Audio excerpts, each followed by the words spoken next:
Welcome back. సర్కార్ నుంచి bills రావు, చాలని జీతాలు. ఆ జీతం కూడా ఎప్పుడొస్తుందో తెలియదు. పాపం వాళ్ళు మాత్రం ఏం చేస్తారు?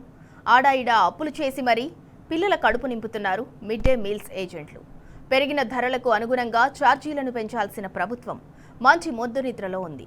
కళ్ళ ముందే భోజనంలో క్వాలిటీ తగ్గిపోయింది. ఆల్రెడీ చాలా చోట్ల ఎగ్గోకో అగనామం పెట్టారు. పప్పులు, కూరగాయలు, కిరాణా సామాన్లు, గ్యాస్ ఇలా అన్నింటి ధరలు పెరిగాయి.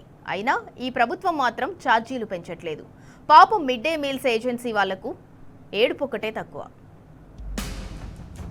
బయట టీ రేటు కూడా 10 దాటిపోయింది. 7 రూపాయలిస్తే గాని ఎగ్గు ముఖం చూడలేం. పప్పు, ఉప్పు, కూరగాయలు, వంట గ్యాస్ ఏది ముట్టుకున్నా ఫైరే. ఇలాంటి పరిస్థితిలో ఒక మనిషికి భోజనం పెట్టాలంటే ఎంత ఖర్చవుతుందో ఆలోచించండి. అలాంటిది వేలాది మంది విద్యార్థుల కడుపు నింపడమంటే మాటలా? కానీ పాలకుల తీరు ఎలా ఉందో తెలుసా? మాడి చావని మాకేంటి అన్నట్టే ఉంది వారి నిర్లక్ష్యం. రాష్ట్రంలోని ప్రభుత్వ పాఠశాలల్లో ఒక్కో విద్యార్థి మధ్యాహ్న భోజనం కోసం సర్కారిస్తుంది కేవలం 9 రూపాయలు. ప్రైమరీ స్కూల్లో అయితే 6 రూపాయలే. కేంద్ర రాష్ట్ర ప్రభుత్వాలు చాలని ఛార్జీలు ఇచ్చి ఏజెన్సీ సభ్యులను ముప్పు తిప్పలు పెడుతున్నాయి. ఆ 9 రూపాయల్లోనే ఉదయం రాగిజావా, మధ్యాహ్నం గుడ్డు, 2 రకాల కూరగాయలతో భోజనం వండి పెట్టాలి. అయ్యే పనేనా? ఒక్క బియ్యం మాత్రమే రేషన్ షాపుల నుంచి ఉచితంగా వస్తోంది. నూనె, కారం, ఉప్పు, పప్పు, ఇతర నిత్యావసర వస్తువులు, కిరాణా సామాను, వంట గ్యాస్, వంట పాత్రలు అన్నీ ఏజెన్సీ సభ్యులే కొనుక్కోవాలి. ఏం చేస్తారో చెయ్యండి, మధ్యాహ్నం మాత్రం పిల్లలకు ఫుల్ మీల్స్ పెట్టండి అంటోంది సర్కార్. అదెలా సాధ్యం? ఆ ఫార్ములా ఏదో చెప్పండి విద్యాశాఖ మంత్రివర్య.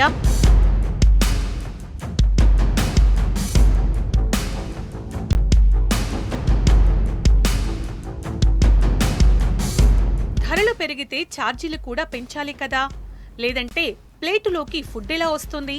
పైగా అందులో కేంద్రం వాటా 60%, రాష్ట్ర ప్రభుత్వం ఇచ్చేది జస్ట్ 40%. పెరిగిన నిత్యావసరాల ధరలకు అనుగుణంగా అదనపు ఛార్జీలను పెంచిచ్చే అవకాశమున్నా రేవంత్ సర్కారులో ఉలుకు పలుకు లేదు.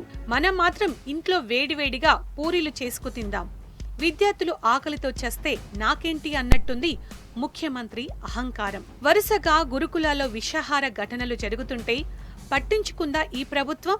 స్కూల్లో మెనూ అయితే నిండుగా ఉంది, ప్లేటే ఖాళీగా కనిపిస్తోంది. ఏజెన్సీ సభ్యులు మాత్రం ఏం చేయగలరు? ఇచ్చిన ఆ పైసలతోనే అయిన కాడికి వండి పెడుతున్నారు. రుచి పచి లేకుండా పోయింది మధ్యాహ్న భోజనం. అయ్యా, మా అందును దయచేసి మధ్యాహ్నం భోజనం ఏజెన్సీగా పనిచేస్తున్నాను నేను. నా పేరు రమణ. 1 నుంచి 10 దాకా ఉంది. మేము పిల్లలకు మా సొంతం పిల్లల్లాగా భోజనం పెట్టుకుంటున్నాం. రోజుకొక టీచర్స్ కూడా దీన్ని చెక్ చేస్తారు. పిల్లలు ఏ రోజు ఎట్లా ఉన్నది మెనూ మాకు టైం టేబుల్ బుక్ ఉంటుంది. మీరు ఇచ్చిన మెనూ ప్రకారంగా వంట చేస్తున్నాం. రాగి జావ కూడా పెడుతున్నాం. మీరు ఇచ్చే బిల్లులకు మాకు సరిగా సరిపోవట్లేదు అమౌంట్. అదనంగా మాకు ఆ అంగన్వాడీ స్కూళ్ళకు, హాస్టళ్లకు ఎలాంటి సౌకర్యం ఉందో, మాకు గుడ్లు సప్లై, మాకు మొత్తం ప్రాబ్లం మొత్తం గుడ్లతోటే ఉంది. 8.5 గుడ్డు ఉంది. మాకు గవర్నమెంట్ ఇచ్చేది 5 రూపాయల గుడ్లు. ఏ స్కూల్లో ప్రతి ఏజెన్సీ కూడా పడే బాధ ఇది. మాకు గుడ్ల ప్రాబ్లం ఉంది. మాకు గుడ్లు మాత్రం గవర్నమెంట్ సప్లై చేయగలరని దయచేసి కోరుకుంటున్నామండి. ఆల్రెడీ చాలా పాఠశాలల్లో గుడ్డు పెట్టడం లేదు. మార్కెట్లో ఎగ్ 8 రూపాయలైంది. అంత ఖర్చు పెట్టి గుడ్డు అందించలేమంటున్నారు ఏజెన్సీ సభ్యులు. 2 రకాల కూరలు లేవు, ఒక్క కర్రీతోనే సర్దుకోవాలి, బాగున్నా లేకున్నా. వంట గ్యాస్ కొనలేక కట్టెల పొయ్యి మీదే వండుతున్నారు. ఆ పొగతో ఆహారం కలుషితమవుతోంది. ఇక ఏ పాఠశాలలోనూ సురక్షిత మంచినీరు లేదు. బోర్ వాటరే గొంతులోకి దిగాలి. ఫలితంగా విద్యార్థులు అనారోగ్యానికి గురవుతున్నారు. రాగి జావ, అన్నం, పప్పు, చారు అన్నీ కరెక్ట్గా పెడుతున్నాము. బనానాలు అన్నీ ఇస్తున్నాము. అన్ని రేట్లు పెరిగినాయి సార్. అన్ని రేట్లను చూసి మీరు మాకు దయచేసి ఇవ్వాలి. మాకు ఇబ్బంది పడుతున్నాం. ఇక్కడ ఏం లేదు, మేము సరైన టైంలో వస్తున్నాం, చేస్తున్నాం, పిల్లలకు మంచి ఫుడ్ ఇస్తున్నాం. కానీ మాకు రేట్లు పెరిగినాయి. దాని గురించి మీరు కొంచెం ఆలోచించాలి.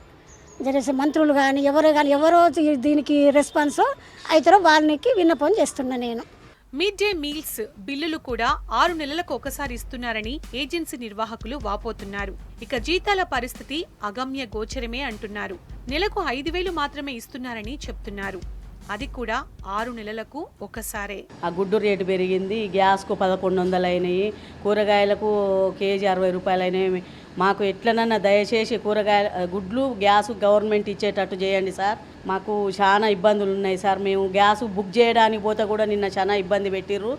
కలెక్టర్ కాడికి పోరి డిఓ కాడికి పోరి అని అడుగుతుర్రు. ఇంతకుముందు సకాలంలో మంచిగా ఇచ్చేది గ్యాస్, ఇప్పుడేమో ఆధార్ కార్డు కావాలంటారు, దాని మీద ఫోన్ నెంబర్లు అని చాలా ఇబ్బందులు పెడుతున్నారు సార్. గ్యాస్ మాత్రం గ్యాస్ రేటు కూడా దిగిపియాలి. అసలు గ్యాస్ ఇవ్వాలి సార్, ఉచితంగా ఇవ్వాలి బల్లలకు. కాబట్టి గుడ్లు మాత్రం రేటు చాలా తగ్గియాలి సార్, లేకపోతే గవర్నమెంట్ సరఫరా చేసేటట్టు చేయండి సార్ ప్లీజ్. మాకు దయచేసి, మాకు చాలా ఇబ్బందులు ఉన్నాయి. ఇన్ని బాధలు కష్టాలు పడుతూ పిల్లల కడుపైతే నింపుతున్నారు. కానీ ఇలా ఎన్ని రోజులు? ప్రభుత్వం ఉన్నదెందుకు?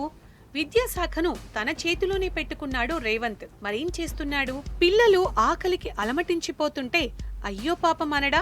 వాళ్లు కూడా నీ మనవడి లాంటి పసిపిల్లలే కదా. ముఖ్యమంత్రికి కనీస మానవత్వం లేదా? మీరు మాత్రం మీ మంత్రుల ఇండ్లలో పంచపక్ష పరమాణాలతో విందారగిస్తే సరిపోద్దా? విద్యార్థుల ఆకలి బాధలు పట్టించుకోరా?